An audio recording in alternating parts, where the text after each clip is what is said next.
I have made 2 different videos on how to make textured art with fabric, and they were very appreciated, and I love to make these type of paintings because I think they turn out so beautiful. So when I was about to make this painting, I thought, why not make a 3rd video?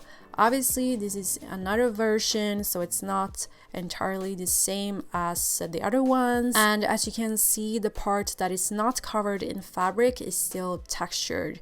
So if you want to see how I made this painting, then just keep on watching. I began by painting the part that was not covered in fabric, aka the white part. But as you probably can tell, I'm not using white here, because originally I wanted to make a sage green and beige painting. I had seen a painting on Pinterest with that color combination, so that's where I got the inspiration. And I just love sage green. It's one of my favorite colors, and I did make a sage green painting in the past and it turned out very nicely. I used this exact green paint, but I guess I don't remember what else I mixed it with because I did not get the same type of green this time. I'm still going to show you this part though because it's very relevant, and it doesn't matter what color I started with and what color I ended up with, because it's still the same process. And this also shows the reality of the painting process, because sometimes you have an idea and you try it out, it doesn't turn out the way that you want it to, and then you change it. So yeah, here I just tried to mix the color that I wanted, and I diluted it with water because I just feel like it's easier to mix when the paint is not as thick. I layered on the paint on the canvas pretty thick, and then I added baking soda. Yes, that's what it's called, bicarbonate soda or baking soda. Which is what helps to create that texture. So it's kind of like a plaster texture, but without plaster. It's very, very convenient. And then I just tap the brush, as you can see, and sort of mix the baking soda with the paint, and it creates this texture. By the way, I forgot to mention it, but I am using acrylic paint for this, as usual.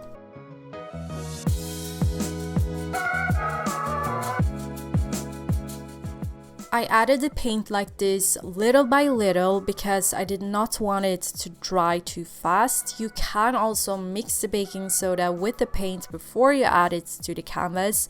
However, since I was, mixing this green paint, I didn't want to risk having to remix it if I didn't have enough paint, because the baking soda sort of absorbs paint a lot, so you kind of get less paint in a sense. Yeah, so I didn't want to have to mix new green paint and have different shades of green across the canvas.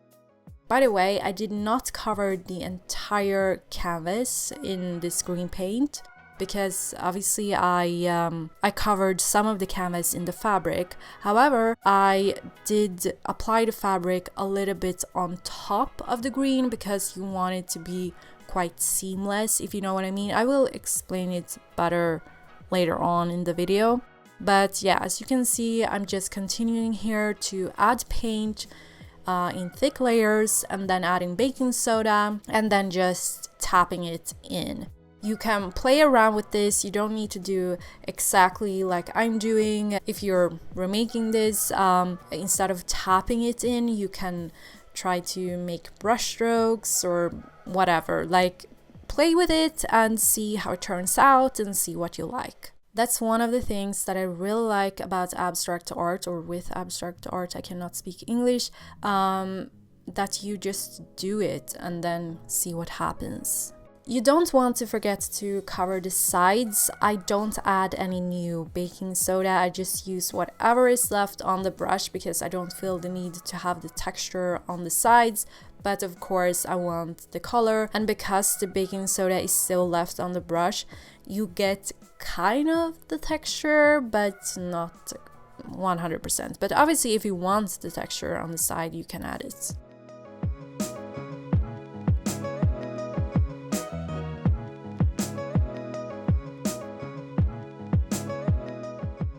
When I'm making the texture, I'm moving the brush like this, so almost twisting the brush back and forth. So here you can see that I'm only painting the parts that I'm not covering in fabric. This is sort of the line where I added the fabric, or like the edge of the fabric later on. So I don't know, I didn't add as much texture here. You just want to make sure to cover as much of this flatter part as possible to still keep it seamless, because it's not just the color, it's the texture as well. But of course you can like apply the texture all the way if you want to. I'm not saying all the way as in the entire canvas, but like all the way to the edge. When I felt like I was done with this part, I let it dry before I applied the fabric. So this is where I added the fabric, and I folded it here at the edge because I didn't want any raw edges. I wanted it to be flowy and soft. And before I added any paint to the fabric, I just played around with it, folded it a little bit just to see in sort of what motion I wanted the folds to be in, because I wanted it to look like it was draped like across the painting somehow. I mean, you could obviously see the end result, so I tried to make the folds sort of diagonal, but also not completely straight. Again, just play around with it and see, feel what works best. Even if it looked like this now, I mean, after I applied paint, you have to realize that it may not look exactly like this because the fabric will move and stuff like that, but yeah, it's approximately how I wanted it to be. And then I added glue to the edge here because I really did not want the fabric to move when I was painting it, because then I would get beige paint like all over the green. So you really want to make sure that it stays put. And I'm just using glue that you can use for fabric and yeah, other stuff. Just read the label for your glue and see. But if I find a link to this exact glue, I can put it in the description box. And this might be obvious, but of course you want to let the glue dry before you actually start to apply paint on top of the fabric. This is the paint I used for the beige, and I love this so much, so I will link it in the description box. It's such a nice shade of, it actually says warm gray, but it's beige in my opinion. And if you love beige paintings, like very neutral colors, you will probably like this paint, and it's also very high quality. So yeah, I will definitely link it below. And since it's such a nice color, I used it straight. Like, I did not mix it with any other color. I just diluted it with a little water. I always wear a glove when I make paintings like this because I need to touch the fabric a lot when it's covered in paint, and yeah, I don't want my hands to get too messy. But anyway, at this point, I'm just adding the paint on top of the fabric. Obviously, this part here, like right next to the green, you want to be careful because you don't want to get the paint on the green, because then you would need to, yeah, or either remove it really quickly or, yeah, just paint on top of it. But nah, just be careful in the beginning. That's always the best part. It also helps if you're using a smaller brush so you can be more precise.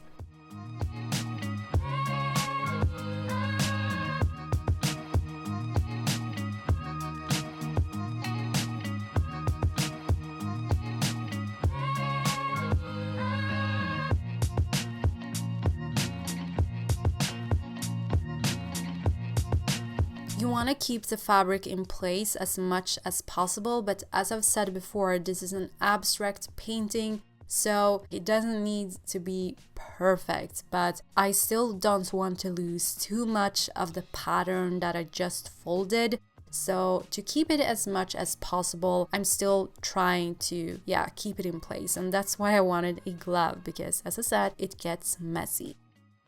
As you can see, the fabric is kind of folded in sections, so I'm painting it section by section. I just feel like it gives me more control. Of course, you want the sides of the painting to look good as well, so I just sort of pushed in the fabric as much as possible, and then I obviously covered those white parts with paint so that they didn't show.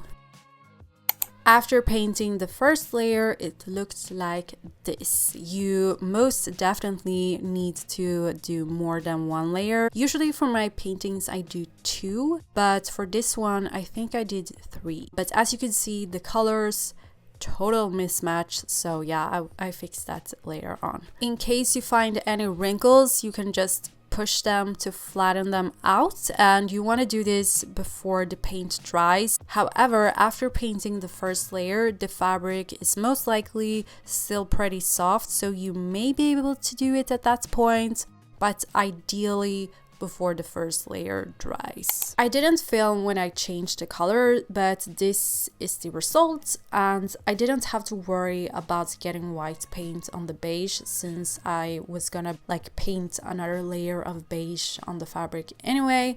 However, that's not why you can see some white paint on the beige. That was because I was experimenting, trying to get different shades on the fabric. Beige, I don't know, but I did not like it, so for the second layer I covered it in beige again. If you're wondering why I'm tapping it like this, it's because I wanted to see how stiff it was and how dry it was. Then it's time to paint the second layer, which is so much easier than the first one, because at this point the fabric is pretty much in place, so it's not gonna move around as much. But yeah, you still wanna paint a second layer because I want it to be even stiffer. I really want to make sure that it's secure. And I want to say that there are probably different ways you can do this, because I've received comments on my previous videos that you can do it like this, but you can also do it like this and stuff like that. But this is my preferred technique. I add the fabric, paint on top of it, and sort of shape it and alter the hardness of the fabric, because I want to keep it secure. And acrylic paint, anyone that has ever painted with acrylic paint knows that when it dries it gets stiff. So I really want to use those properties and let the drying acrylic paint make the fabric stiff, so that everything, like the pattern that I made with the fabric, it stays in place. I also made sure that there weren't any parts on the sides of the painting that were not covered in paint, because you don't want to have those white little parts poking out. Then I let it dry one last time before I flipped the canvas over and glued the fabric to the back to secure it even more. By the way, is that glove flicking us off? I don't know. Before I flipped the canvas, I actually realized that the fabric had not stuck so well to the canvas, right here at this bottom part of the painting. Usually the paint does get stuck to the canvas, but if it doesn't, you can just lift it carefully and add some glue, because since, as I've talked a lot about now, the paint has stiffened up the fabric, the pattern that you made likely won't get ruined, but still be careful when you're doing this.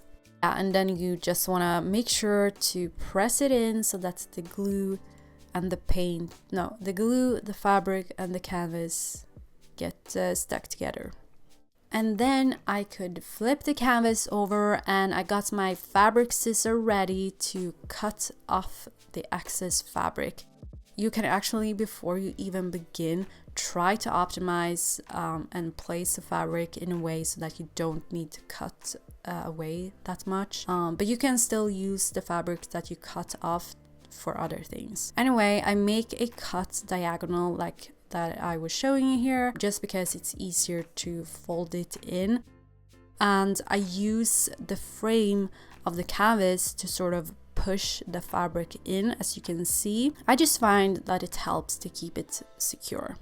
You can even use the scissor to help push it in, and then I just cut off the excess.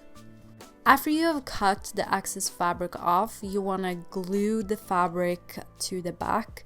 And yeah, so I kind of unravel everything that I pushed in. I only pushed it in like in the beginning there. So then I add glue, but then I'm gonna do the same thing as I did before and just push it in again. This will be super, super secure. After I have glued the fabric and tucked it in, right here, I'm actually making 2 cuts so that it's easier to tuck it in, as you can see. But after that, I just cut off any more excess fabric. So as you can see, there's not a lot of excess fabric left at this point. By the way, now I see it more clearly that glove is flicking us off.